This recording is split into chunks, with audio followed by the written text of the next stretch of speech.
TOS ಸಾಹೇಬ್ರಿಗೆ ಕೊಟ್ಟಿದ್ವಿ, DS ಸಾಹೇಬ್ರಿಗೂ ಕೊಟ್ಟಿದ್ವಿ. ಹೊಳ್ಳಿ ನಮ್ಗೆ ಕಿಂಚಿತ್ತು ಒಂದು ಲೆಟರ್ ಸಹಿತ ರಿಟರ್ನ್ ಕಳಿಸ್ಲಿಲ್ಲ. ಇಲ್ರಿ ನೀವು ಲೆಟರ್ ಹಾಕಿರಿ ಅದಕ್ಕೆ ನಾವು ಮಾಡ್ತೀವಿ ಇಲ್ಲ ವರ್ಗಾವಣೆ ಮಾಡ್ತೀವಿ ಅಂತ ಅದಕ್ಕೂ ಕಳಿಸ್ಲಿಲ್ಲ. ಹೊಳ್ಳಿ ಏನಪ್ಪ ಅಂತಂದ್ರೆ 9/1/2024 ಕೊಟ್ಟಿವಿ. ತಾಲೂಕು ಆಡಳಿತ ಕೊಟ್ಟಿವಿ, ಜಿಲ್ಲಾಡಳಿತ ಕೊಟ್ಟು CS ಸಾಹೇಬ್ರಿಗೆ ಕೊಟ್ಟಿವಿ, DC ಸಾಹೇಬ್ರಿಗೂ ಕೊಟ್ಟಿವಿ. ಅವಕ್ಕೂ ಲೆಟರ್ ಬರಲಿಲ್ಲ.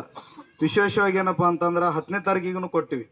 ಹೊಳ್ಳಿ ನಾವು ಏನಪ್ಪ ನಿಮ್ಗೆ ಈ ಲೆಟ್ರ್ ಬಂದು ಇಲ್ಲಿ ಕೊಟ್ಟಿರಿ, ನಮ್ಮಿಂದ ಹಿಂಗಾಗಿದೆ ಭರ್ತಿ ಮಾಡ್ತೀವಿ ಅಂತ ಒಂದು ಲೆಟ್ರನ್ನ ಕಳಿಸ್ಲಿಲ್ಲ.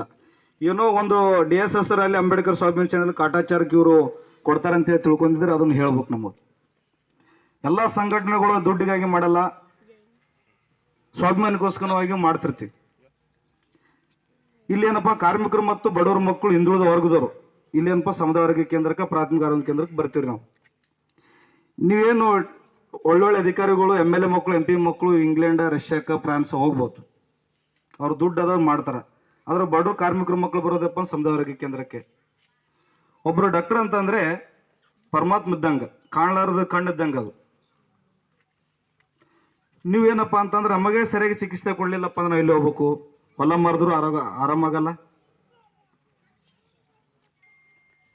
ಒಂದೇನಪ್ಪ ಅಂತಂದ್ರೆ ಈ ತರ ಹಿಂಗೆ ಮಾಡಾಕತ್ತಾಗಪ್ಪ ನಮ್ಮಂತ ಬಡ್ರು ಇಲ್ಲಿ ಹೋಗ್ಬೇಕು ಅಂದ್ರೆ ಹೋರಾಟ ಮಾಡಿನೇ ನಾವು ಹಕ್ಕನ್ನು ಪಡಿಬೇಕಂತ ಅನ್ನೋದು ನಿಮ್ಮ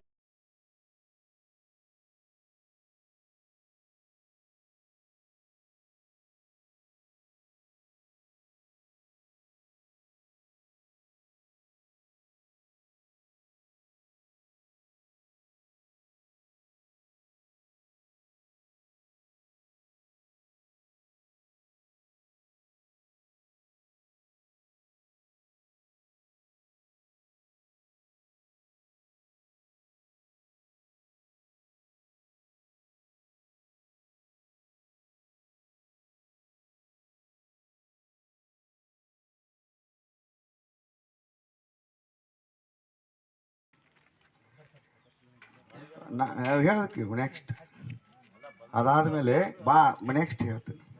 ಬಂದ ಮೇಲೆ ನಾನು AC ರೂಮ್ನ್ಯಾಗ ಕುಂತಿಲ್ಲ. ಈ 5 ತಿಂಗಳದಾಗ 48 49 PSCಗಳು CSCಗಳನ್ನು ವಿಸಿಟ್ ಮಾಡೀನಿ. ಒಂದೊಂದು ಸರಿ ಅಲ್ಲ, ಸಿಂದಗಿ, ಇಂಡಿ, ಹೋರ್ತಿ ಇಲ್ಲಿ 4 ಸರಿ ಹೋಗಿ ಬಂದನು. ಅದ್ರ ಜೊತೆಗೆ ಎಲ್ಲರನ್ನೂ ಒಂದ ತಕಡಿ ಒಳಗೆ ತೂಕ ಮಾಡೋದು.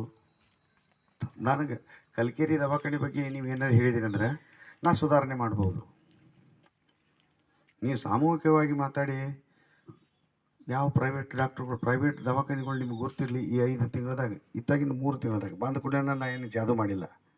2 ತಿಂಗಳು ಆದಮೇಲೆ ಹೆಚ್ಚಾನೆಚ್ಚು ನಮ್ಮ ಎಲ್ಲ ಪ್ರಾಥಮಿಕ ಆರೋಗ್ಯ ಕೇಂದ್ರಗಳು, ಸಮುದಾಯ ಆರೋಗ್ಯ ಕೇಂದ್ರಗಳಲ್ಲಿ ಡೆಲಿವರಿಗಳು ಹೆಚ್ಚಾಗ್ಯಾವ. ಪ್ರೈವೇಟ್ದಾಗ ಬರೀ 53% ಇತ್ತು ಇದು ನಮ್ಮ ಸರ್ಕಾರಿ ಒಳಗೆ. ಈಗ 68% ಸರ್ಕಾರಿ ದವಾಖಾನೆಗೆ ಡೆಲಿವರಿ ಆಗಿತ್ತು. ಜಾದು ಮಾಡಿಲ್ಲ. ಈ 5 ತಿಂಗಳದಾಗಿ 6-7 ಸರಿ ಎಲ್ಲ ಮೆಡಿಕಲ್ ಆಫೀಸರ್ನ ಕರೆದು ಮೀಟಿಂಗ್ ಮಾಡಿ. ಇಲ್ಲಿ ಬಂದಾಗನು ನಾನು ಫಸ್ಟ್ ಹೇಳಿದ್ದು ಕರೆಂಟಿನ ವೈರ್ಗಳು ಮೇಲೆ ಜೋತಾಡಕ್ತೇವೆ, ಕುಡಿಯೋಕ್ಕೆ ನೀರಿಲ್ಲ, ಅದನ್ನು ವ್ಯವಸ್ಥೆ ಮಾಡು ಬಾ ಅಂತ ಹೇಳಿಸಿಂದ ಅವರು ಎಲ್ಲ ಕ್ಯಾಲ್ಕುಲೇಷನ್ ಮಾಡ್ಕೊಂಡು ತೊಗೊಂಡು ಬರಕತ್ತಿದ್ರು. ನನ್ನ ಅದಕ್ಕೆ ಕಾರಣಾಂತರಗಳಿಂದ ತಡ ಆಗೈತೆ ಅವರಿಗೆ. ನಾ ಬಂದಾಗ ಆ್ಯಂಬುಲೆನ್ಸ್ ಇಲ್ಲ ಅಂದರು. ಆ್ಯಂಬುಲೆನ್ಸ್ ಒಂದು ಕೊಡೋಣಂತ ಅದನ್ನು ನಂದು ಫಿಂಗರ್ ಕೊಟ್ಟೆ. ನಾನು ಇದನ್ನೇ ಕೊಟ್ಟು ಕಳ್ಸಕತ್ತಿದ್ದೆ. ಕ್ಯಾಂಪ್ಗಳಿಗೆ ಬೇಕಂತ ಹೇಳಿಸಿಂದ ಅಂದದಕ್ಕೆ ಇದನ್ನಲ್ಲಿ ಇಟ್ಕೊಂಡಿದ್ದೆ. ಈಗ ನಾ ಕ್ಯಾಂಪಿಗೆ ಬೇರೆ ಪರ್ಯಾಯ ವ್ಯವಸ್ಥೆ ಮಾಡ್ಕೊಂಡ್ಬಿಟ್ಟಿದ್ದೆ. ಸಮಿತಿ ಸಂಘದಿಂದ ಹಮ್ಮಿಕೊಂಡಿರುವ ಸತ್ಯಾಗ್ರಹದಲ್ಲಿ ಪಾಲ್ಗೊಂಡು ಸಮುದಾಯ ಕೇಂದ್ರದ ಕಲ್ಕೇರಿಯ ಕೆಳಕಾಣಿಸಿದ ಬೇಡಿಕೆಗಳನ್ನು ಪೂರೈಸುವುದಾಗಿ ಲಿಖಿತವಾಗಿ ಭರವಸೆಯನ್ನು ನೀಡುತ್ತಿದ್ದೇನೆ.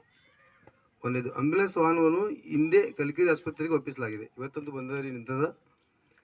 ನಿಯೋಜನೆ ಮೇಲೆ ಹೋದ ಸಿಬ್ಬಂದಿಯವರನ್ನು ಮರಳಿ ಇಲ್ಲಿಗೆ ಕಳಿಸುವುದಾಗಲಿ ಅಥವಾ ಬೇರೆ ಶುಶ್ರೂಷಾಧಿಕಾರಿಗಳನ್ನು ನೇಮಿಸುವುದಾಗಲಿ ದಿನಾಂಕ 13/2 ಅಂದ್ರೆ ಇನ್ನೊಂದು 4 ದಿನದಾಗ ಒಳಗಾಗಿ ವ್ಯವಸ್ಥೆ ಮಾಡಿ ನಿಮಗೆ ಕೊಡ್ತೀವಿ. 4 ದಿನದಾಗ ಬರ್ತಾರೆ ಅವರು.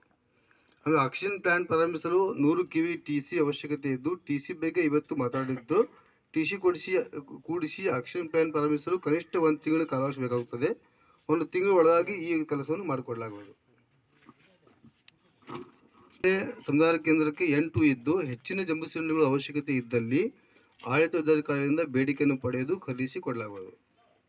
ಚಿಕ್ಕಮಗ ತಜ್ಞರನ್ನು ಸಿಂದಗಿ ಆಸ್ಪತ್ರೆಯಿಂದ ವಾರದಲ್ಲಿ 2 ದಿನ ನಿಯೋಜಿಸಿ ಆರ್ಡರ್ ಮಾಡ್ತೀವಿ. ನಾಳೆ ಅವ್ರು ಬರ್ತಾರೆ. 3 ವೈದ್ಯರಲ್ಲಿ 2 ದಿನಗಳಂತೆ ಒಬ್ಬರಾಗಿ ರಾತ್ರಿ ಪಾಳ್ಯದಲ್ಲಿ ಕಾರ್ಯನಿರ್ವಹಿಸಲು ಆದೇಶಿಸಲಾಗಿದೆ. ಹಳೆ ಆಸ್ಪತ್ರೆ ಕಟ್ಟಡವನ್ನು ನೆಲಸಮ ಮಾಡಿ ಹೊಸ ಕಟ್ಟಡ ನಿರ್ಮಾಣ ಮಾಡಲು ನಮ್ಗೆ ಅಧಿಕಾರ ಇಲ್ಲದು. ನಾವು ಪ್ರಸ್ತಾವನೆ ನಮ್ಮ ಮೇಲಧಿಕಾರಿ ಕಳಿಸಬೇಕಾಗ್ತದ. ಅದು ನಾಳೆ ಸೋಮವಾರ ಕಳಿಸಿ ನಾವು ಕ್ರಮ ಕೈಗೊಳ್ತಾರ ಬಗ್ಗೆ. ಅದರ ಜೊತೆಗೆ ಅದನ್ನ ಇನ್ನೂ ಒಂದು ನೀವೇ ಕೊಟ್ಟಿರ್ತೀರಿ, ನೀವು ಹೇಳಿ ತೊಗೊಳಕೇನು ಭಾಳ ದೊಡ್ಡ ಅವಕಾಶದಿಲ್ಲ ಸರ್. ಈ ಸದ್ಯ ನಿಮ್ಮ ಲಾಗಿನ್ ಒಳಗೆ ಹೈಕೊಂಡವ್ರಿಗೆ ಏನಪ್ಪ ಅಂದ್ರೆ ನೀವು ನಾಳೆ ಮುಂಜಾನೆ ಬರ್ಬೋದು. ಅವ್ರು ಮನಸ್ಸು ಮಾಡಿದ್ರೆ ನೀವೇನಪ್ಪ ಅಂತಂದ್ರೆ ನೀವೇನೋ ಟೈಮ್ ಪಾಸ್ ಕುಂತಾರಂತ ತಲೆ ಕೆಡಿಸ್ಬಿಟ್ಟು